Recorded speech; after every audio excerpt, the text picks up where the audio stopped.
পদে কৈছে অভগত লোকৰ কহিলো এহি গতি আমি কোনো তোমাকে সজুদিনে ৰাতি।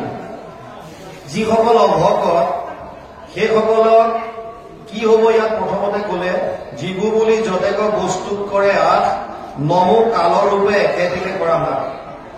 যিসকলে কৃষ্ণক ভজা নাই সেই ভকতৰ কথা আগত কলে কালৰ ঈশ্বৰ প্ৰভু নগনি তোমাক ৰাখিবেক বুলি ভজে ক্ষুদ্ৰ দেৱতাক। ভগৱানক বাদ দি যিসকলে ক্ষুদ্ৰ দেৱতাক ভজন কৰিছে জীবু বুলি যতেক বস্তুক কৰে আশ, যিবিলাক বস্তু পাবৰ কাৰণে আশা কৰি আছে নমো কালৰ ৰূপে একেদিনে কৰা নাশ, খন্তেকতে সমস্তবিলাক নাশ কৰি দিয়া। এতিয়া কৈছে অভগত লোকৰ কহিলো এহি গতি। যিসকল অভগত তেওঁলোকৰ বাৰু এইটো গতি ঠিক আছে, কিন্তু আমি বিলাক যি 20,800 2 অযুত বুলি কৈছিলে নহয়, অষ্ট শতাধিক 2 অযুত। 2 অযুত মানে 20,000 মানে 20,800 20,800 নিপতি যে আমি বিলাকতো তোমাৰ ভকত। ইয়াত কৈছে আমি কোনো তোমাকে ভজো দিনে ৰাতি। কিহক আমাক তবু পাৱাই এইটো দুখ। তোমাক ভজন কৰাৰ পাছত আকৌ আমাক কিয় এনেকুৱা বিশেষ পাইছে। ত্ৰাহি ত্ৰাহি হৈ উঠাওঁতে আমাক সন্মুখ। হে প্ৰভু আমাক পৰিত্ৰাণ কৰা, আমাৰ সন্মুখত আহা, আমাক ৰক্ষা কৰা। সজ্জন পাতিলে দুষ্টজন বিনাশিত। যদি অৱতাৰ প্ৰভু আছা পৃথিৱীত তেবে কেনে বন্ধন দুখক পাও কেনে তোমাৰ অজ্ঞাত প্ৰভু লংঘে আলোচনে। যদি সজ্জনজনক ৰক্ষা কৰিবৰ কাৰণে তোমাৰ অৱতাৰ, ভগৱান কৃষ্ণই অৱতাৰ কিয় লয়? 4ৰ্থ অধ্যায় গীতাত কৈছে। গীতাত অৰ্জুনে যেতিয়া মনৰ বিষাদতাবিলাক ভগৱান কৃষ্ণৰ ওচৰত যেতিয়া প্ৰকাশ কৰিলে যে মই কেনেকে ভীষ্মৰ লগত যুদ্ধ কৰিম, দ্ৰোণৰ লগত কেনেকে কৰিম, কথম ভীষ্মহম সংখ্যে দ্ৰোণচম দুসূদন ইষুভি প্ৰতিয়োৎসামী পূজাৰ হবৰি সুদন। 2য় অধ্যায় 4 নম্বৰ শ্লোক। আৰু দুখত তেওঁ গান্ধী হাতৰ পৰা সৰি পৰিছে আৰু বিভিন্ন ধৰণৰ অমংগল দেখিছে। নিমিত্যানি চ পশ্যামি বিপৰীতানি কেশৱ ন চ শ্ৰেয় অনুপশ্যামি হতোৱা সদনমাহবে। 1ম অধ্যায় 31 নম্বৰ শ্লোক গীতা। যেতিয়া অৰ্জুন বিষাদত ভুগিছে তেতিয়া ভগৱান কৃষ্ণই তেওঁ বিভিন্ন যোগৰ কথা কৈ গৈছে, সাংখ্যযোগ, কৰ্মযোগ। আৰু 4ৰ্থ অধ্যায়ত কলে অৰ্জুন তোক মই যিবিলাক যোগৰ কথা কৈছো, যি জ্ঞানৰ কথা কৈছো, এই আদিতে মই সূৰ্যক কৈছিলো। ইমম বিবস্বতে ৰূপম প্ৰোক্তবান অব্যয়ম বিবস্বান মনুৱে প্ৰাহু মনু ইচ্ছাকয় ব্ৰবীত এবং পৰম্পৰা প্ৰাপ্তম এবং ৰাজৰ্ষয় বিদু সকালে নেহমহতা যুগনস্ত পৰম তপ। 4ৰ্থ অধ্যায় 1ম আৰু 2য় শ্লোক গীতা। অৰ্জুনক কৈছে হে অৰ্জুন তোক মই যি যোগৰ কথা কৈছো সৃষ্টিৰ আদিত মই সূৰ্যক কৈছো। ইমম বিবস্বতে বিবস্ব মই সূৰ্যক কলো। বিবস্বান মনুৱে প্ৰাহু সূৰ্যই মনুক কলে, মনুৱে ইচ্ছাকক কলে। এনেকৈ ক্ৰমাগতভাৱে বাগৰি আহি আছিল, কিন্তু কালৰ সোঁতত এই জ্ঞানবিলাক নষ্ট হৈ গল। সেইকাৰণে মই তোক পুনৰ এই নষ্ট হোৱা জ্ঞানবিলাক আজি তোক পুনৰ কম। অৰ্জুনৰ মনত সংশয় হল, আমি দুজন একেলগ। আৰু এওঁ কৈছে যে মই সৃষ্টিৰ আদিত সূৰ্যক কৈছিলো। আমি দুটাতো সখা, একে বয়সৰ, আৰু এওঁ কেনেকে পালেগে তেতিয়া? সেইকাৰণে সুধি দিলে অপৰম ভৱতু জন্ম পৰজন্ম বিবস্বত কথম এতদ বিজানিয়ম ত্বমাদ প্ৰপ্তমানিতি। 4ৰ্থ অধ্যায় 4 নম্বৰ শ্লোক গীতা। হে সখা অপৰম ভৱতু জন্ম, তোমাৰ জন্মটো এতিয়া হৈছে মানে মোৰ লগত, আৰু পৰজন্ম বিবস্বত সূৰ্য বহুত আগত। কথম এতদ বিজানিয়ম ত্বমাদ প্ৰপ্তমানিতি, তুমি যে আদিতে সূৰ্যক কৈছিলা মই কেনেকে মানি লওঁ? তেতিয়া ভগৱানে তেওঁৰ অৱতাৰৰ পোল কৰিছে, মই কিয় অৱতাৰ লওঁ? অৰ্জুনক কৈছে বহুনি মে ব্যতীতানি জন্মানি তব চ অৰ্জুন তানি অহম বেদ সৰ্বাণি নাত্তম বেদ পৰম তপ। হে অৰ্জুন 4ৰ্থ অধ্যায় 5 নম্বৰ শ্লোক গীতা। বহুনি মে ব্যতীতানি জন্মানি তব চ অৰ্জুন। আগতেও তোৰে মোৰে বহুবাৰ জন্ম হৈছে, তোৰ সেইবিলাক একো মনত নাই, কিন্তু মোৰ মনত আছে। মই কেতিয়া জন্ম লওঁ यदा यदा हि धर्मस्य ग्लानिर्भवति भारत अद्भुत्यानम धर्मस्य तदात्मानं सृजाम्यहम् परित्राणाय साधूनां विनाशाय च दुष्कृतम् धर्म संस्थापनार्थाय सम्भवामि युगे युगे। 4th অধ্যায় 7 আৰু 8 নম্বৰ শ্লোক গীতা। চৰাচৰ গুৰু ঈশ্বৰ কৃষ্ণৰ জন্মৰ শুনা কাৰণ সাধু সমস্তৰ ধৰ্ম ৰক্ষা হইব নাকিব দুষ্ট দুৰ্জন। মহন্ত সকলে ইটো জন্ম কৰ্ম শুনিবে গাইবে মুখে তিনিও তাবক এতেকে নিষ্ঠুৰী পাইবে মুখ্য মহাসুখে। ভগৱান কৃষ্ণই 3টা মূল কাৰণত অৱতাৰ ল'বলগীয়া হয়। প্ৰথম পৰিত্ৰাণায় সাধূনাম সজ্জনসকলক সন্তসকলক ৰক্ষা কৰিবৰ কাৰণে, বিনাশায় চ দুষ্কৃতাম দুষ্কৃতিকাৰীক নাশ কৰিবৰ কাৰণে, ধৰ্ম সংস্থাপনাৰ্থায় ধৰ্মক পুনৰ সংস্থাপন কৰিবৰ কাৰণে। এই 3টা মূল কাৰণত আহে। সেইকাৰণে ৰজাসকলৰ হৈ দূতে কৈছে, কি কৈছে? সজ্জন পাতিলে দুষ্টজন বিনাশিত যদি অৱতাৰ প্ৰভু আছা পৃথিৱীত।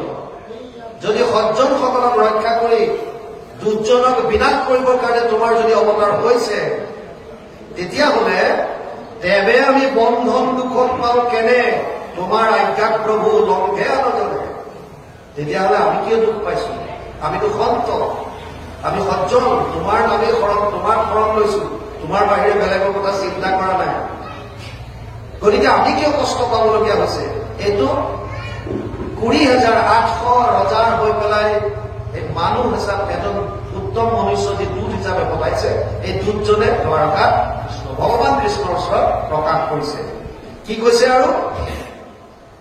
কিবা তুমি ৰাখিলাতো ভুল যে নিজ কৰ্ম একো শাস্ত্ৰে আমি নতুন হেলা ধৰ্ম।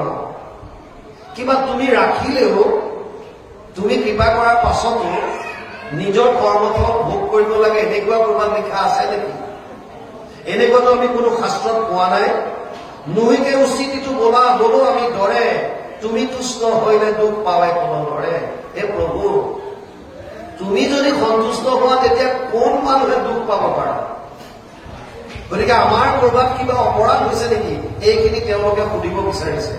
শুনা প্ৰভু আমি যেন পাওঁ মহা দুখ স্বপ্ন হব পৰাধীন নিপতিৰ সুখ ভয়ে গৰ্ভ গলে সদা মৃতক পৰাই পুত্ৰ দ্বাৰা মহাভাৰ বহু কৰ্মদায়। হে প্ৰভু, আমি যেনেকুৱা কষ্ট পাইছো তোমাক শুনা। কেনেকুৱা কষ্ট? ইয়াত কৈছে স্বপ্ন হব পৰাধীন নিপতিৰ সুখ। নিপতিৰ সুখ স্বপ্ন হব হৈ আছো। পৰাধীন নিপতিৰ সুখ কোনবিলাক? যিবিলাক তেওঁলোকে সপোন দেখাৰ নিচিনা হৈ আছে। আগতে কেনেকুৱা আছিল? যেতিয়া পৰাধীন হৈ গ'ল, এইবিলাক স্বপ্ন সম হৈ গ'ল, যেন এনেই ভাবি থকা কথা। কিন্তু আচলতে তেওঁলোক নিপতি, যিহেতুকে পৰাধীন, যিহেতু জৰাসন্ধই বন্দী কৰি থৈছে, গতিকে তেওঁলোকৰ সুখবিলাক যেন স্বপ্ন সম দেখা পাইছে। আৰু কি কৈছে? পূৰ্বতে সকামী হৈয়া ভজিলো তোমাক তেজিলো পৰম সুখ তোমাৰ কথা নিষ্কাম ভকতে যাব পাৱে হৃদয়তে হেন সুখ তেজি মৰো বিষয় ক্লেশতে। যেতিয়া ৰজা হৈ আছিল, যেতিয়া ধন সম্পত্তিৰে ভৰি আছিল, তেতিয়া কি কৰিলো? সকামী হৈয়া ভজিলো তোমাক। তোমাক যদিও ভজন কৰিছিলো, ভক্তি কৰিছিলো, কেৱল সকাম ভাৱে, অৰ্থ টকা পইচা ধন ধান এইবিলাকৰ কাৰণেহে তোমাক ভজিলো। সকামী, পূৰ্বতে সকামী হৈয়া ভজিলো তোমাক তেজিলো পৰম সুখ তোমাৰ কথা। তোমাৰ কথাৰ শ্ৰৱণ কীৰ্তনৰ যি পৰম আনন্দ, সেইটো ত্যাগ কৰিলো। চাওক, এজন ৰজাৰ 4জনী পত্নী। ডাঙৰজনীৰ নাম কায়া, তাৰ পিছৰজনীৰ নাম কাঞ্চন, তাৰ পিছৰজনীৰ নাম কামিনী, আৰু একেবাৰে সৰুজনীৰ নাম কৰুণা। ৰজাই আটাইতকৈ ভাল পাইছিল, প্ৰেম কৰিছিল ডাঙৰজনী পত্নী কায়াক। বিভিন্ন দেশ জয় কৰে, যুদ্ধ কৰে, পৰাজয় তেওঁলোকক পৰাধীন কৰি যিমান ধন টকা পইচা আনে, আটাইতকৈ জ্যেষ্ঠ যিগৰাকী পত্নী কায়া, তেওঁক সজাবলৈ পৰাবলৈ লগাই দিয়ে। অলংকাৰ, কাপোৰ কানি, অগ্ৰ বগ্ৰ তেওঁক শৰীৰত ব্যৱহাৰ কৰিব দিয়ে। তই ল। কেতিয়াবা কেতিয়াবা কোনোবা উৎসৱ পাৰ্বণত কাঞ্চনক লগত লৈ যায়, দ্বিতীয়গৰাকী পত্নী। কোনোবা উৎসৱ হলে, কিবা এটা কোনোবাই পাতিছে, তালৈ গলে দ্বিতীয়গৰাকী পত্নীকো কেতিয়াবা দিয়ে কাঞ্চনক। আৰু কাচিত মিতিৰ কুটুম কৰবাত কিবা যাবলগীয়া হলে আপোনজনৰ তাত কামিনীক তেতিয়া লগত নিয়ে। কিন্তু তেওঁ কোনোদিন কৰোণাৰ ফালে চকু তুলি চোৱা নাছিল। জীৱন্ত অৱস্থাত কৰোণাক গুৰুত্বই নিদিয়ে, কৰোণা চাই লৈ থাকে। সময় আহিল আৰু আহোঁতে এসময়ত ৰজাই গম পালে যে মই আৰু বেছি দিন থাকিব নোৱাৰো। আৰু এদিনটো তেওঁ গমেই পালে যে মোৰ হাতত আৰু বেছি সময় নাই, মোৰ মৃত্যু হব। ভয় কৰিছে, মৃত্যুলে চবৰে ভয়। মৃত্যুৰ সময়ত এজন মানুহে 1000ডাল বিচ্ছুৱে কামুৰিলে যিমান বিষ পায় সিমানটো বিষ বোলে হয়। সেইকাৰণে প্ৰায় ক্ষেত্ৰত দেখা যায় মৃত্যুৰ প্ৰাক মুহূৰ্তত মানুহজন অচেতন হৈ যায়। কিয়? আমাক লাঠি এডালে কেনিবা এনেকুৱা জেগাত মাৰি দিলে মানুহ অচেতন হৈ যায়, অকণমান দুখ পালে মানুহ চেঞ্চলেছ হয়। তেনেকুৱাত যেতিয়া 1000ডাল বিচ্ছুৱে কামোৰা নিচিনা বিষ অনুভৱ কৰিব আত্মাটো ওলাই যোৱাৰ সময়ত, এয়া জ্ঞানীসকলে লিখা কথা। গতিকে কিমান এটা যেতিয়া কষ্ট পায়, সেইকাৰণে শেষ মুহূৰ্তত প্ৰায়বিলাক মানুহৰ জ্ঞান নাথাকে, অজ্ঞান হৈ যায়, চেঞ্চলেছ হৈ যায়। চাবত চেঞ্চলেছমত একো নাথাকে, কিমান কষ্ট তেতিয়া পাবলগীয়া হয়। এতিয়া ইয়াত কৈছে এই যিগৰাকী তেওঁ ৰজাজনে গম পাইছে যে মোৰ মৃত্যু আহিছে, মই আৰু বেছি সময় জীয়াই নাথাকো, তেতিয়া তেওঁ ভাবিলে যে তেওঁ ভয় কৰিছে, মৃত্যুলে ভয় কৰিছে। ডাঙৰজনী পত্নীক মাতিলে, কায়া আহি ওচৰ চাপিলে, স্বামী কায়া, মোৰ গম পাইছো মই বেছি সময় জীয়াই নাথাকো, তোমাকতো জীৱন্ত অৱস্থাত মোৰ সৰ্বস্ব তোমাকে দিব। গতিকে আজি মই তোমাক এটা কথা কওঁ, মোৰ অনুৰোধ এটা ৰাখা বোলে, কি মোৰ মৃত্যু মই অকলে যাব বিচৰা নাই, তুমি মোৰ লগত যোৱা। কায়া কৈছে এইটো অসম্ভৱ, তোমাৰ মৃত্যু আহিছে, তুমি যোৱা, মই তোমাৰ লগত নাযাওঁ। বৰ দুখ পালে। গোটেই জীৱনটো যিগৰাকী পত্নীৰ কাৰণে কষ্ট কৰিলে, যিগৰাকী পত্নীক সজাওঁতে পঢ়াওঁতে ধন টকা পইচা সৰ্বস্ব দিলে, সেইগৰাকীয়ে একে আশাৰে মানা কৰি দিলে যে মই আপোনাৰ লগত যাব নোৱাৰো। তেতিয়া দ্বিতীয় গৰাকীক মাতিলে, কাঞ্চনক কলে, কাঞ্চন শুনিছা বাইদেউৰ কথা, একে আশাৰে মোক কলে যে নাযাওঁ বুলি। কাঞ্চন, তোমাকতো মই বিভিন্ন উৎসৱ পাৰ্বণত লৈ যাওঁ, তুমি মোৰ লগত যাবানে? কাঞ্চনে কলে, মহাৰাজ মইতো কেৱল আপোনাৰ মৃত্যুলৈ ভাব চাই আছো, মানে আপোনাৰ মৃত্যু হোৱাৰ লগে লগে মই বেলেগলৈ পলাই গুচি যাম। মহাৰাজে বৰ দুখ পালে। তেতিয়া কামিনীক মাতিলে, কামিনীক কলে, কামিনী দুইজনী বাইদেউৰ কথা শুনিছা? দুইজনীকে মই ইমান গুৰুত্ব দিছিলো, আজি দুইজনীয়ে মোক কলে যে মোৰ লগত এজনীও নাযায়। কামিনী, তোমাকতো মই বিভিন্ন ঠাইত ভ্ৰমণ কৰাইছো, তুমি যাবানে? কামিনী কলে, যাম, কিন্তু এটা চৰ্ত। বোলে কি? তোমাক সিফালে চিতাত উঠাব, ইফালে মই ভাত লওঁ। এইটো কি যোৱা হয়? শ্মশানলৈকে যাম, তোমাক সিফালে চিতাত উঠাব আৰু জ্বলাব, মই ভাত লওঁ। কৰোণাক এতিয়া কেনেকৈ মাতে? গোটেই জীৱন কৰোণাৰ ফালে চকু তুলি চোৱা নাই, গতিকে কৰোণাক একো খুজিবলৈ সাহস কৰা নাই। কৰোণা নিজে আগবাঢ়ি আহিছে আৰু আহি পেলাই কৈছে, মহাৰাজ হে স্বামী, এবাৰতো মোক সুধি চোৱা, কিজনী মই যাবলৈ মান্তি হওঁ। ৰজাই কৈছে, মই কেনেকে সুধিম? লাজ বোলা বস্তু এটাওতো আছে। গোটেই জীৱনটো মই তোমাৰ ফালে চকু পাৰি নাচালো, মাত এষাৰ নামাতিলো, আৰু এতিয়া মই শেষ মুহূৰ্তত তোমাক কেনেকে কওঁ যে তুমি মোৰ লগত বলা? কৰোণাই কলে, আপুনি নকলেও মই আপোনাৰ লগত যাম। এতিয়া তাত্বিকত এই কিগৰাকী পত্নী কোন বুজক? কায়া হৈছে আমাৰ শৰীৰটো। এই শৰীৰটোক সজাব পৰাবৰ কাৰণেই আমি আশা পাশা শৰীৰ বদ্ধ কাম ক্ৰোধ পৰায়ণ ইহন্তে কাম ভোগাৰ্থম অন্যায় অৰ্থ সঞ্চয়া। ষষ্ঠদশ অধ্যায় 12 নম্বৰ শ্লোক কিতাপ। অৰ্জুনক কৈছে, সেই অৰ্জুন, আশাৰ পাশত বন্দী হৈ মানুহে অন্যায়ৰ দ্বাৰা, দুৰ্নীতিৰ দ্বাৰা অৰ্থ সঞ্চয় কৰিব পৰা লাগে। কিয়? কেৱল শৰীৰটোক ইন্দ্ৰিয় সুখ দিবৰ কাৰণে। অথচ যোৱাৰ সময়ত এই শৰীৰটো ইয়াতে পৰি থাকে। সিকন্দৰ আলেকজেণ্ডাৰে কৈছিল মৃত্যুৰ প্ৰাক মুহূৰ্তত মন্ত্ৰীসকলক মাতি যে মোৰ মৃত্যু হলে হাত দুটা কবৰৰ বাহিৰত উলিয়াই থবা। মন্ত্ৰীবিলাকে কৈছিল, আমাৰ মুছলমান সম্প্ৰদায়ত এনেকুৱা নিয়ম নাই যে এজন মানুহক খবৰ দিলে হাত দুটা বাহিৰত উলিয়াই থব। কিন্তু হে মহাৰাজ, এনেকুৱা আপুনি সিদ্ধান্ত কিয় লৈছে? তেতিয়া सिकंदर इकट्ठे कर जहां के वेर सभी मुल्कों के मालिक थे। सिकंदर जब गया दुनिया से तो दोनों हाथ खाली थे। जीवंत अवस्था অৱস্থাত মই সমস্ত ৰাজ্য জয় কৰি অজস্ৰ ধন সম্পত্তিৰ মালিক হৈ আছিলো, কিন্তু আজি অনুভৱ কৰিছো মোৰ যেতিয়া মৃত্যু হব মই এটা ফুটা কৰি লগত নিব নোৱাৰো, মোৰ হাত দুটা খালি যাব। আমাৰো গতি একেই, যেতিয়া মৃত্যু আহিব শৰীৰ ইয়াত পৰি থাকিব, আপোনাৰ আত্মা ওলাই যাব। দ্বিতীয়গৰাকী পত্নী কাঞ্চনে কি কলে, মই কেৱল আপোনাৰ মৃত্যুলৈ বাট চাই আছো, মৃত্যু হোৱাৰ লগে লগে বেলেগলে পলাই যাম। কোন এই কাঞ্চন? কাঞ্চন হৈছে ধন টকা পইচা। আগতে সোণৰ মুদ্ৰা আছিল কাৰণে কাঞ্চন বুলি কোৱা হৈছিল। কাঞ্চন মানে সা সম্পত্তি।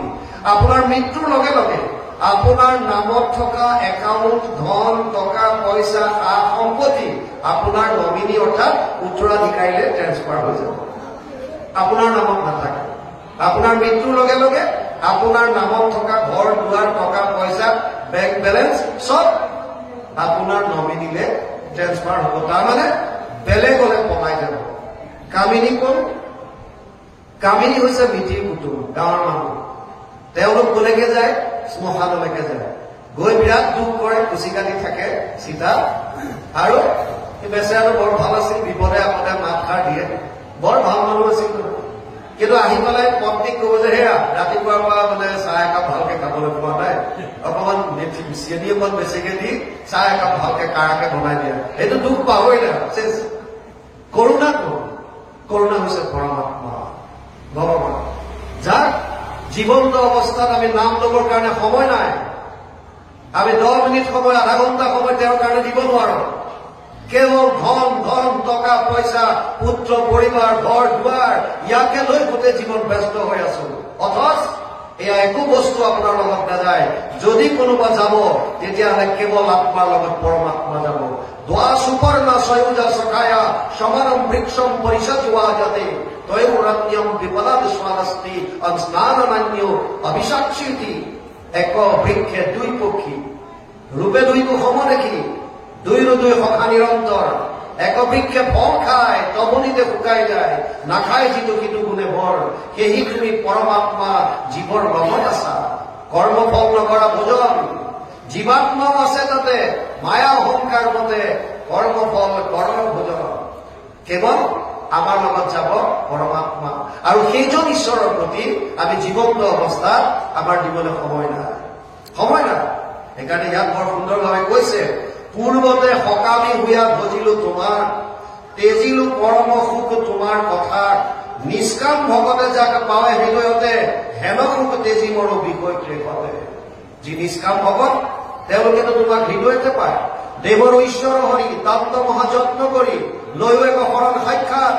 যাৰ ইচ্ছা মুখ্য পাইবে, নালাগে দূৰক যাইবে, আছে হৰি খবৰ ইয়াত আছে। যিটো প্ৰাণ বন্ধু কৃষ্ণ হৃদয়তে আছে, কিন্তু মনেকে কৰিব লাগে সেই কৰাটোৰো নাহি হানি, এতেকতে পদ্ম পানী তুষ্ট হন্ত দেৱতা বোলে। যিজন ভগৱান আপোনাৰ হৃদয়ত আছে, তেওঁক আমি মঠ মন্দিৰ ক'ত ক'ত বিচৰা নাই। আৰু আজিকালি এটা ফেশ্বন দিছে, গাঁৱৰ নামঘৰত থকা ভগৱানৰ পাৱাৰটো কম, সেইকাৰণে দূৰৰ নামঘৰত শৰাই দিব। ওচৰৰ নামঘৰটোত দিলে মনোবাঞ্ছা পূৰণ নহব, কিয়? এই পাৱাৰটো কম আছে।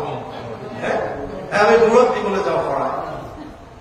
নিষ্ঠাৰ গৰ্তত যিটো কীট আছে, এই কীটটোৰ শৰীৰত যিটো আত্মা পৰমাত্মা যি বিৰাজমান হৈ আছে, ব্ৰহ্মাৰ শৰীৰত যিজন পৰমাত্মা বিৰাজমান হৈ আছে, আপোনাৰ মোৰ শৰীৰত যিজন পৰমাত্মা বিৰাজমান হৈ আছে, কুকুৰ, শিয়াল, গাধ, হাতী, ঘোঁৰা, যত জীৱ জন্তু সবতে যিজন বিৰাজমান হৈ আছে, সেইজন এজনেই। ভিন্ন বুদ্ধি কৰি লাভ নাই। কপিলে দেৱভূতিক কৈছে, অহম সৰ্বেষু ভূতেষু ভূতাত্মানাম অৱস্থিত সদা তম অৱজ্ঞায় মাত্মাৰ্থ কুৰুতে অৰ্চ বিলম্বন। 3:29-21 তৃতীয় স্কন্ধ 29 নম্বৰ অধ্যায় 21 নম্বৰ শ্লোক ভাগৱত। কপিলে মাক দেৱভূতিক কৈছে, মা, মই সমস্ত প্ৰাণীৰ শৰীৰত বিৰাজমান হৈ আছো, আৰু মোক চৈতন্য মূৰ্তিক বাদ দি যিসকলে জড় মূৰ্তিক মোক সেৱা কৰিছে, এইটো বিড়ম্বনৰ কথা। সমস্ত ভূতত মই আছো সৰ্বক্ষণে, মোহক অৱজ্ঞা আদি কৰি যিটো জনে বেদমন্ত্ৰে প্ৰতিমাত কৰে অৰ্চন, নাহি তাৰ ফল কিছু কবে বিড়ম্বন। কপিলে দেৱভূতিক কৈছে। গতিকে এই কথাখিনিকে ৰজাই এতিয়া কৈছে, যিসকল ৰজা 20,800 ৰজা জৰাসন্ধই যি বন্দী কৰি ৰাখিছে, তেওঁলোকৰ হৈ তেওঁলোকৰ দূতে ভগৱানৰ ওচৰত প্ৰাৰ্থনা কৰিছে। ইয়ালৈকে কৈছে, অকমান পাঠ যাওক। হয় কৃষ্ণ মানে আপুনি এতিয়া লিখাৰ কথা আগবঢ়ালে হয় প্ৰতিমা হয় বিশ্বাস কৰা এই কথাষাৰ এইকাৰণে আগবঢ়াব বিচাৰিছোঁ আমি মানে কিছু কিছু নামঘৰত আমি দেখা পাওঁ জয় বিজয় প্ৰতিমা থাকে ভক্ত হনুমানৰ থাকে গৰুড়ৰ প্ৰতি এই কথাবিলাক যে থাকে আচলতে আমি নামঘৰত স্থাপন কৰিব লাগে নে নহয় কৃষ্ণ আচলতে নামঘৰত স্থাপন কৰিবলগীয়া গুৰু আসনত এবিধি আছে সেইবিধ হৈছে ভাগৱতৰ ভাঙুৱে মূৰ্তি মানে গুণমালা চৰ্দাৰ যি গুৰুগাত হাতী মাৰি থোৱা কিন্তু ভকতসকলে বেলেগ বেলেগ ধৰণে কৰবাত বনাইছে যদি আমাৰ কথা কয় আমাৰ নামঘৰত নাই আমি কেৱল গুৰু আসনলৈ চাই পাওঁ য'ত ভাঙুৱে মূৰ্তিভাগ স্থাপন কৰিছে আৰু যদিও জয় বিজয় ৰাখিছে তেওঁলোকৰ ওচৰতো সেৱা নজনায় এনেই দেখাৰ চাৰৰ কাৰণে সুন্দৰতাৰ কাৰণে জাক জমকতাৰ কাৰণে ৰাখিছে কোনোবাই বাহিৰত ৰাখে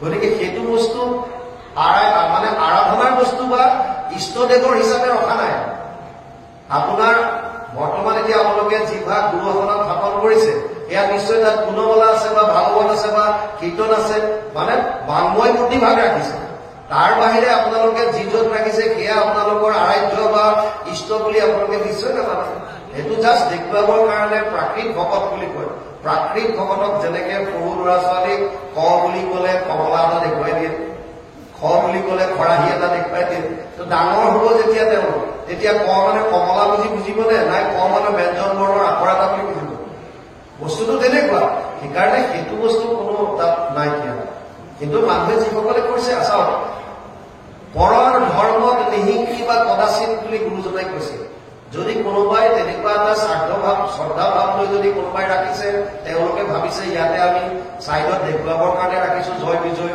আমাৰ মনত মণিকূট ভাগ বৈকুণ্ঠ গতিকে বৈকুণ্ঠৰ সন্মুখত জয় বিজয় দূৰী হিচাপে আছে তেওঁলোকে এটা শ্ৰদ্ধা কৰ্মেৰে ৰাখিছে এইটো বেলেগ কিন্তু আৰাধনা কাক কৰিব সেৱা ভাগ শৰাই ভাগ অৰ্চন ভাগ কাক কৰিব অৰ্চন ভাগ কালৈ দিব সেই ভাগৰ কাৰণেতো বাংময় মূৰ্তিতে যাব সেইটো কাৰণে কোৱা হৈছে কৃষ্ণ মানে আমাৰ এতিয়া ধৰক ঘৰ বা কীৰ্তন ঘৰটো আমি যদি সোমাওঁ হয় তাতো তেনেকে দুভাগ মূৰ্তি তাতো আছে মানে আমাৰ মাজত কেতিয়াবা এটা খেলি মেলি আহে কাৰণে আমাক জানিব বৰ সুন্দৰ কথা কৈছে চাওক গুৰুজনাৰ ধৰ্মটোতো একশৰণ হৰিনাম ধৰ্ম আছিল এই কথাটো আমি কোৱা নাই তৃতীয় স্কন্ধত কপিল প্ৰভুৱে মাক দেৱহূতিক কৈছিল কপিল প্ৰভুৱে মাক দেৱহূতিক কৈছে আৰু অনুবাদ কৰোঁতে তৃতীয় স্কন্ধৰ গোপাল চৰণ দ্বিজে কৰিছিল গোপাল চৰণ দ্বিজ তেওঁ এজন বিপ্ৰ তেওঁৰ ভাষাৰেহে মই কৈছো তেওঁ কৈছে যে সমস্ত ভূতত মই আছো সৰ্বক্ষণে মই যিহেতুকে সমস্ত প্ৰাণীত আছো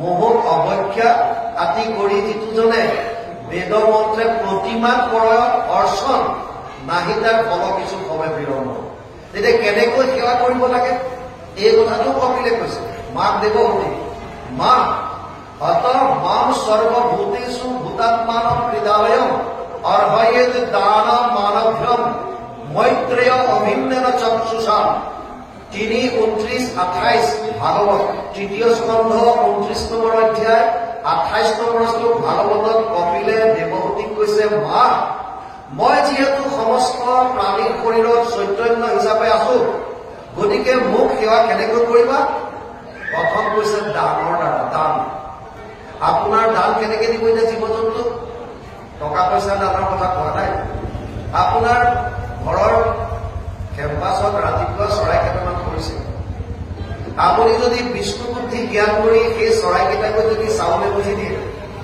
আপুনি তেওঁলোকক দান দিয়া হ'ব নাই আপোনাৰ গাঁৱত কোনোবা এজন বিপদত পৰিছে অসুস্থ হৈছে কিবা হৈছে আপুনি টকা পইচাৰে সহায় কৰিব পৰা নাই কিন্তু কাষত থিয় হৈ গৈছে তই চিন্তা নকৰিব আমিবিলাক আছো নহয় অভয় দান এইটো এটা দান আপুনি একো এজন ল'ৰাক দিব পৰা নাই সি কিবা এটা কামলৈ আগবাঢ়িছে আপুনি তাক কৈছে যা বাবাই মই আশীৰ্বাদ কৰিছো তোৰ কুশল হ'ব সেইটো এটা দান ভগৱানে কৈছে জীৱন্ত প্ৰাণীৰ প্ৰতি সমস্ত ভূতত ব্যাপী আছো মই হৰি সবাকো মানিবা তুমি বিষ্ণু বুদ্ধি কৰি সমস্ত প্ৰাণীৰ বিষ্ণু বুদ্ধিটো হিচাপে কায় বাক্য মনে অভ্যাসিবা এই বাবে কুকুৰৰ শৃগাল গৰ্দৰ ঘৰ আত্মা ৰাম জানিয়া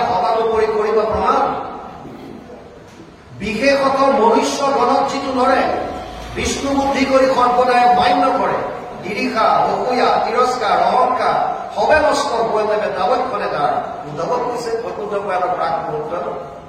আৰু কপিলে দেৱহূতিক কৈছে, মা মই যিহেতুকে সমস্ত প্ৰাণীৰ শৰীৰত আছো, মোক সেৱা কেনেকৈ কৰিবা? দান দিয়া, 1 নম্বৰ। দ্বিতীয়, মান দিয়া, মান। ত্ৰিনাগবি শুনিছেন তৰুণী বা সহিষ্ণুনা অমানিনা মানদেনা নিত্যদা কীৰ্তয়ন্ত হৰি। নিজকে তৃণতকৈ সৰু বুলি ভাবিবলৈ কৈছে। গুৰুজনাই কীৰ্তনত কিংকৰ বুলি কয়, কৃষ্ণৰ কিংকৰ। কিংকৰৰ একেবাৰে সহজ সৰল যিটো অৰ্থ, সেইটো চাকৰ, দাস। চাকৰ, দাস। তেওঁ নিজক দাস বুলি কৈছে, শিৰোমণি ভূঞা। মহাপুৰুষ মাধৱদেৱে কৈছে, দাসৰো দাস, তাৰমানে দাসক হয়তো আমি দাস। তৃণাগতি শুনিছে ন। আৰু যিজোপা গছত ফল থাকে সি সদায় তললে খাই থাকে। যিজোপা গছত ফল নাই সি লেং লেংকে ডুবাই লাগিব। হয় কৃষ্ণ, এইটো লৈ ল'ব। হয় কৃষ্ণ, হয় হয়।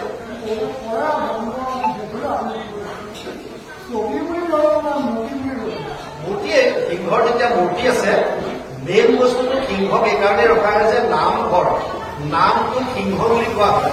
যাৰ গোচৰণিত বেলেগ ধৰণৰ কোনো ধৰণৰ আৰু পাপ থাকিব নোৱাৰে, সেই বস্তুটো চিম্বলিক কৰিবৰ কাৰণেহে দিছে। যেনেকে আপোনালোকৰ ধাপনাত একেবাৰে তলত কাছ এটা দেখিছে। কাছটোৰ মূল বস্তুটো কি? ইন্দ্ৰিয়ক সংযম কৰা। যেতিয়াই ইন্দ্ৰিয়ক সংযম কৰিবৰ কাৰণে যেনেকৈ কাছই নিজৰ শৰীৰটোক কিবা এটা বিপদ দেখিলে তাৰ ভিতৰত সোমোৱাই লৈ সংযম কৰে, তেনেকে ভকতে নিজৰ ইন্দ্ৰিয়ৰ ওপৰত যাতে সংযম কৰিব পাৰে। হাতী যদিও এটা প্ৰকাণ্ড, সি পাপৰ বস্তু দেখুৱাইছে। কেনেকুৱা যে পাপ অতি ডাঙৰ, কলৌ দুচ নিধিৰাজ, দুখৰ সাগৰৰ দৰে অতি ভয়ানক। কিন্তু এই পাপৰ দৰে হস্তিকো সিংহৰ নামৰ দৰে আহি পেলাই তাৰ ওপৰত দমন কৰি ৰাখিব পাৰে। সেইকাৰণে নাম সিংহক ওপৰত ৰাখিছে। গতিকে এইটো এটা দেখুৱাইছে, তাত সিংহ দেখুৱাইছে, মূৰ্তি হলেও সেইটো সিংহৰ দেখুৱাইছে। এইকাৰণে নামৰ প্ৰতীক দেখুৱাইছে, নামৰ কাৰণে। কিন্তু চবতে নাই, কিন্তু কিছুমানত আছে। থাকিলেও একো আপত্তি নাই, নাথাকিলেও একো নাই। এয়া বস্তু আমি বনাই লোৱা। আধ্যাত্মিক বস্তুটো বুজিব লাগে। আধ্যাত্মিক বস্তুটো কি? ভগৱান কৃষ্ণ আমাৰ ভিতৰত আছে। আমাৰ ভিতৰত যেতিয়া ভগৱান আছে, আপুনি যদি তত্ত্বটো বুজি পায় যে মোৰ হৃদয়ত ভগৱান আছে, তেওঁ মোক অনবৰত দেখি আছে, তেতিয়া আপোনাৰ কৰ্মৰাজি, আপোনাৰ চিন্তাধাৰা, আপোনাৰ জনকল্যাণৰ প্ৰতি যি ভাৱ, আপোনাৰ গোটেইখিনি সলনি হৈ যাব। আপোনাৰ ধৰি লওক এই যে এই বেপাৰৰ যিটো হেৰি হৈ আছে, প্ৰক্ৰিয়া পৰিৱেশ এটা হৈ আছে, এই যিটো অংগীকাৰ এই আপোনাৰ বেপাৰখনৰ যিটো হেৰি, এই যে কি কৰো আপোনাৰ এই সমাজখনৰ নীতি, এই যে হৰি হওক, আপোনাৰ যিটো হৰিহৰৰ বস্তুটো আমাৰ উৰিয়া খাত এই বেপাৰটা লিখি আছে তেওঁলোকৰ সেইবিলাক আমাৰ এই সমাজখন যে এই যে খেলি মেলিবিলাক কি কাৰণে? সেইকাৰণে মই কলো আপোনাক, আপুনি প্ৰথমতে যে মই কলো কিহৰ কাৰণে হৈছে চাওক।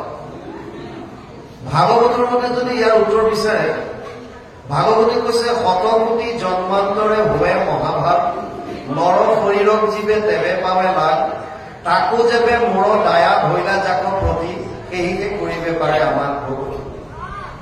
1 নম্বৰ। 2 নম্বৰ, গীতাত কৈছে 7ম অধ্যায় 20 নম্বৰ শ্লোক, কাম শ্ৰেষ্ঠ গীত জ্ঞান প্ৰপত্যন্তি অন্যদেৱতা। যিবিলাকৰ কামনা বাসনা ইমান বাঢ়ি গ'ল যে মই এইজন ঈশ্বৰক খুজিলে ইমান পাম, ইজনৰ ওচৰলৈ গ'লে কিমান পাম, ইজনক যদি কিবা কৰোঁ ইমান পাম, কেৱল ভোগ, কেৱল যদি ভোগ। কিন্তু যদি আপুনি নিজক বুজি পায় যে মইতো আত্মা, শৰীৰৰ কাৰণে মই এইবিলাক কৰিছো, অজস্ৰ ধন টকা পইচা কৰিলো, কিন্তু এইবিলাক মোৰ লগত যাবনে? তেতিয়াহ'লে পৰলোক বিত্ত কেৱল নাৰায়ণ, ভগৱানৰ নাম। চাওক উদাহৰণ দিছো, এখন দেশত ৰজাজনৰ মৃত্যু হৈ গ'ল, তেওঁৰ কোনো উত্তৰাধিকাৰী নাছিল। যেতিয়া উত্তৰাধিকাৰী নাই, তেতিয়া মন্ত্ৰীবিলাক একত্ৰিত হৈ এটা সিদ্ধান্ত ললে যে আমি ৰাইজৰ পৰা কোনোবা এজন উত্তম ব্যক্তিক আনি পেলাই ৰজা পাতিম। কিন্তু দেখা পালে যে অজস্ৰ আহি গ'ল আবেদনকাৰী, যেনেকে আজিকালি ADRE এক্সামত লাখ লাখ আহি যায়, পোষ্ট থাকে কেইটামান, বুজালে? পোষ্ট কেইটামান এই আবেদনকাৰী দুনীয়াবোৰৰ তাতো আহে। তেতিয়া তেওঁলোকৰ মন্ত্ৰীসভাই এটা সিদ্ধান্ত ললে যে যিজন ৰজা হব তেওঁ কেৱল এবছৰৰ কাৰণে ৰজা হব। যিদিনা এবছৰ শেষ হব, ৰাজ্যখনৰ কাষতে এখন নদী আছে, নদীৰ সিপাৰে এখন ঘন জংঘল য'ত হিংস্ৰ জন্তুৰে ভৰ্তি হৈ আছে। এই ৰজাজনক ধৰি বান্ধি নি এই জংঘলখনত পেলাই দিব। তেতিয়া তাৰ আধাতকে বেছি পঢ়াই পত্ৰ দিলে। তথাপিও তাৰ ভিতৰত কিছুমানে ৰজা হবলৈ ইচ্ছা কৰিলে, যদিও জানিছে যে মোৰ মৃত্যু আছে, এবছৰৰ পিছত মই বাচিব নোৱাৰো। কেইজনমান ৰজা হৈ তেনেকে আহি আছে, ৰজা হয়, এবছৰ হোৱাৰ লগে লগে মন্ত্ৰীবিলাকে ধৰে বান্ধে আৰু লৈ গৈ এই বনত নাৱত লৈ গৈ সিফালে পেলাই দিয়ে আৰু তাত বন্যজন্তুৱে খাই পেলায়। এনেকৈ চলি আছে কেইবাবছৰ ধৰি। তাৰপিছত এজন সন্ত, এজন ভকত আহি পেলাই সেইখন ৰাজ্যৰ ৰজা হয়। ৰজা হোৱাৰ লগে লগে এই মন্ত্ৰীসভাত প্ৰথমে এটা সিদ্ধান্ত কৰিলে, 3 মাহৰ ভিতৰত আমাৰ ৰাজ্য আৰু বনৰ এই বনখনৰ মাজত এখন দলঙৰ তৈয়াৰ কৰা হয়। নিৰ্মাণ কি এখন দলং, আগতে কানেকশ্যন নাছিলে, 3 মাহৰ ভিতৰত এখন দলং বনাই দিলে। তাৰপিছত সিদ্ধান্ত ললে যে জংঘলৰ এটা চাইডত এটা এৰিয়া পুৰা চাফা কৰি তাত বিভিন্ন ধৰণৰ সুন্দৰ সুন্দৰ ঘৰ দুৱাৰ বনাই দিয়া হয়। পিছৰ 3 মাহত তাত ঘৰ দুৱাৰ বনাই দিলে আৰু তাৰ পিছৰ 3 মাহত তেওঁ আদেশ দিলে ইয়াৰ পৰা আধা মানুহখিনি নি তাত সংস্থাপন কৰা হওক আৰু বন্যজন্তুখিনিক এফালে নি প্ৰকাণ্ড ৱাল মাৰি পেলাই যাতে ইফালে আহিব নোৱাৰে এই ব্যৱস্থা কৰা হওক। বছ ৰজা মানে চব কাম হৈ আছে। আৰু যেতিয়া এবছৰ শেষ হল তেতিয়ালৈকে তাত এখন সুন্দৰ ৰাজ্য স্থাপন হৈ গল। এওঁক ধৰি বান্ধি দি পেলাই সিখন তালৈ যদি পেলালে তেওঁ তাত গৈ ৰজা হৈ থাকে। আগতে নিৰ্মাণ কৰি থৈ দিলে। মানে আমাৰ গতিটো এনেকুৱা, আমি বাকীবিলাক ৰজাৰ দৰে হৈ আছো। এই শৰীৰটো পাই ইয়াক কেৱল আমি খাইছো, ভোগবিলাক কৰিছো, কিবা কৰিছো, পৰজন্মত কি হব তাৰ কথা চিন্তা কৰা নাই। আৰু আমিবিলাকে শাস্ত্ৰত যদি পঢ়ি আছো জন্মৰ যাতনা ভোগ কৰিব লাগিব, আমাক গৈ আমি সেইখিনি কষ্ট পাইছো। যিসকলে পৰযোগৰ কথা চিন্তা কৰিছে, কাৰণ হিন্দু ধৰ্মত আমি পৰলোকৰ কথা চিন্তা কৰো, এইটো আমাৰ বিশ্বাস। যিসকলে চিন্তা কৰিছে তেওঁলোকে একত শৰণলৈ হৰি কীৰ্তন কৰিছে, যাতে পৰলোকৰ বৃত্ত কেৱল নাম। যদি আপুনি এতিয়াই সেই ৰাজ্যখনৰ কথা চিন্তা কৰি যদি তাত পাৰাবাৰ বনাই থৈ দিয়ে, তেতিয়াহ'লে কি চিন্তা আছে? বুজি পালে? সেইকাৰণে এয়া যে দিছে, ইয়াৰ প্ৰশ্নৰ অৱতাৰণা আপোনালোকে যিটো কৰিছে, মই প্ৰথমে কলো এইটো প্ৰশ্নৰ অৱতাৰণা 5,500 বছৰ আগত দেখোন সকলোকে কৰি থৈছে। সুতমুনি কৈ থলে যে শাস্ত্ৰ বিভিন্ন আছে, কৰ্ম বিভিন্ন আছে, কিয় সকলোৰে একমতি নহয় উদ্ধৱেও সুধিছে। অসংখ্য ঋষি মুনি আছে, কিয় চবৰে মতি বেলেগ বেলেগ। যাৰ যেন মতি কহে বেদক ব্যাখ্যা, কিয় তেনেকে কৰে? এইবিলাক হৈছে মনৰ ভাৱৰ ফল। আৰু ভাৱটো ক'ৰ পৰা আহে? ভগৱানৰ মায়াৰ 3টা গুণৰ পৰা। সত্যম ৰজস তমৈতি গুণ প্ৰকৃতি সম্ভৱা নিবদ্ধন্তি মহাবাহু দেহে দেহি নাম অব্যয় 14 অধ্যায় 5 নম্বৰ শ্লোক গীতা। 3টা গুণৰ পৰা আমাৰ মনলৈ 3 ধৰণৰ ভাৱ আহে। সত্য গুণৰ পৰা সাত্বিক, ৰজগুণৰ পৰা ৰাজসিক, তমগুণৰ পৰা তামসিক। যাৰ যেনেকুৱা ভাৱ আহে আমি তেনেকুৱা কৰ্ম কৰো, আৰু যাৰ যেনেকুৱা কৰ্ম হয় সি তেনেকুৱা ফল ভোগ কৰিব লাগে। চিধা কথা। আৰু ইয়াৰ পৰা পৰিত্ৰাণ পাব পৰা উপায় কিতাপ দি থৈ গৈছে। 7ম অধ্যায় 14 নম্বৰ শ্লোকত অৰ্জুনে কৈছে, দেবহিয়েশ গুণময় মম মায়া দূৰত্বয়া মাম এব ইয়ে প্ৰপদ্যন্তে মায়ামেতাম তৰন্তিতে। 7ম অধ্যায় 14 নম্বৰ শ্লোক গীতা। হে অৰ্জুন, মোৰ মায়া অতি ভয়ানক। মোৰ মায়াৰ পৰা সেইসকলেহে পৰিত্ৰাণ পাব পাৰিব যিসকলে কেৱল মাত্ৰ মোৰ শৰণ লয়। গতিকে বাৰু যি কি নহওক, অকল 5 জন সময় যথেষ্ট হল। কেইটালৈকে শুনাৰ ইচ্ছা কৰিছে কওক? আমাৰ কাইলৈ ৰাতিপুৱাই আকৌ অনলাইন বুলি জেগা এটাত আছে, 8:30 বাজিল। সাধাৰণতে এটা বৈঠকত এনেকে বহি পেলাই শুনি গ্ৰহণ কৰিব পৰা মানুহৰ যিটো ব্ৰেইনৰ কেপাচিটি, সেইটো কেৱল 45 মিনিটৰ। সেইকাৰণে স্কুল কলেজৰ পিৰিয়ড বিলাক 45 মিনিটীয়া হয়, 45 মিনিটছৰ থাকে এটা পিৰিয়ড। এনেই দিয়া নাই, চব লজিক আছে, চব চাইণ্টিফিক কাৰণ আছে। 45 মিনিট কিয় দিছে? কাৰণ আমাৰ ব্ৰেইনৰ যিটো ৰিচিপশ্যন পাৱাৰ বুলি কয়, গ্ৰহণ শক্তি, আমি যিটো গ্ৰহণ কৰিব পাৰোঁ এইটো এটা বৈঠকত এটা চিটিঙত 45 মিনিটলৈকে শুনিলে সেইখিনি আমি শুনিব পৰাৰ ক্ষমতা থাকে। তাৰ ওপৰত হলে এইফালে সবাই এইফালে ওলাই যাব। কিন্তু ঈশ্বৰৰ কথাৰ ক্ষেত্ৰত অকমান ব্যতিক্ৰম। সুখদেৱে 7 দিন 7 ৰাতি ভাগৱত কৈ আছিল, পৰীক্ষিতে 7 দিন 7 ৰাতি শুনিছিল। চৰ্ত আছিল এটা, এজনেও আসন ত্যাগ নকৰে। দ্বিতীয়, এজনেও জলপান নকৰে। এজনো কৰা না খোৱাজনে কৰিছে না শুনাজনে কৰিছে। কিন্তু বৰ্তমান সময়ত আমাৰ সেই সুখদেৱো নাই আৰু সেই পৰীক্ষিতো নাই। মাজতে আঠখেলীয়া নামঘৰৰ ওচৰৰ এখন সভা পাতিছিলে। মাজুলীৰ ডেকা সত্ৰাধিকাৰ এজন আহিছিল, শ্ৰী শ্ৰী দেৱ কুমাৰ গোস্বামী আছিল নিশ্চয়। তাত এটা বিষয়ৰ ওপৰত আমাক ভাষণ দিব দিছিল। পৰম্পৰাগত অবিৰত ভাগৱত পাঠ আৰু বৰ্তমান আধ্যাত্মিক যুগত ইয়াৰ প্ৰাসংগিকতা। অবিৰত পাঠ যে পাতে 7 দিন 7 ৰাতি, তাৰ ওপৰত আৰু বৰ্তমান ইয়াৰ প্ৰাসংগিকতাৰ ওপৰত আমাক তাত ভাষণ দিব দিছিল। মই তাত দুটামান কথা মূল টানিছিলো, বাকীখিনি শাস্ত্ৰৰ কথা আনিলো। আৰু 1 নম্বৰ কথা, মই এটা প্ৰশ্ন কৰিছিলো যে আপোনালোকৰ কোনোবা শ্ৰোতা এনেকুৱা আছে নেকি যিজন 7 দিন 7 ৰাতি ইয়াত একেৰাহে শ্ৰৱণ কৰি আছে? 7 দিন 7 ৰাতি বহি পেলাই শ্ৰৱণ কৰি থকা কোনোবা শ্ৰোতা আপোনালোকৰ মাজত কোনোবা আছেনে? বোলে নাই। পাঠক কোনোবা আছে নেকি 7 দিন 7 ৰাতি কণ্টিনিউ ভাৱে এজনে কৰি থকা? বোলে সেইজনো নাই। 12টাৰ পাছত আপোনালোকৰ নামঘৰত কিমানজন শ্ৰোতা থাকে? পাঠকে যেতিয়া পাঠ কৰি থাকে বোলে নাথাকে, খুটাকেইটাহে দেখা পাওঁ। কোনো নাথাকে। পাঠক এইজনৰ বৰ নহয়। হয়,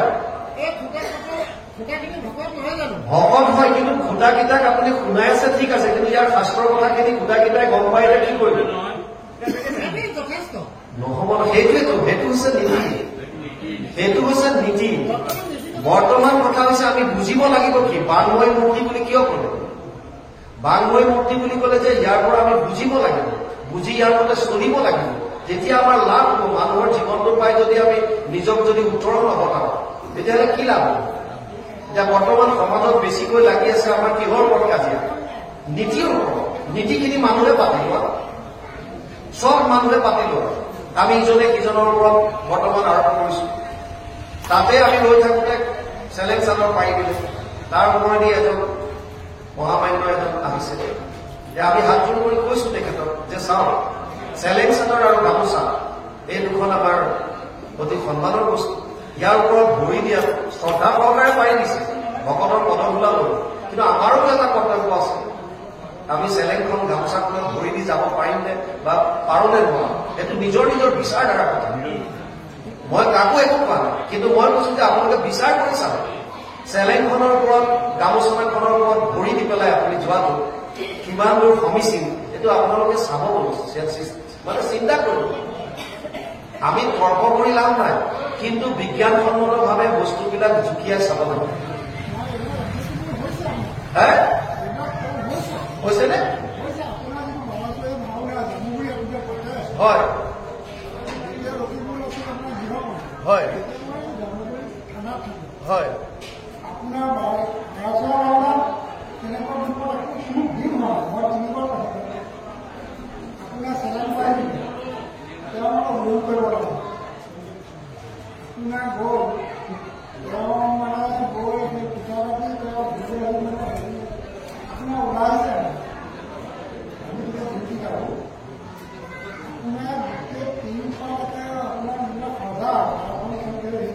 উড়াই লৈ গুচি গ'ল।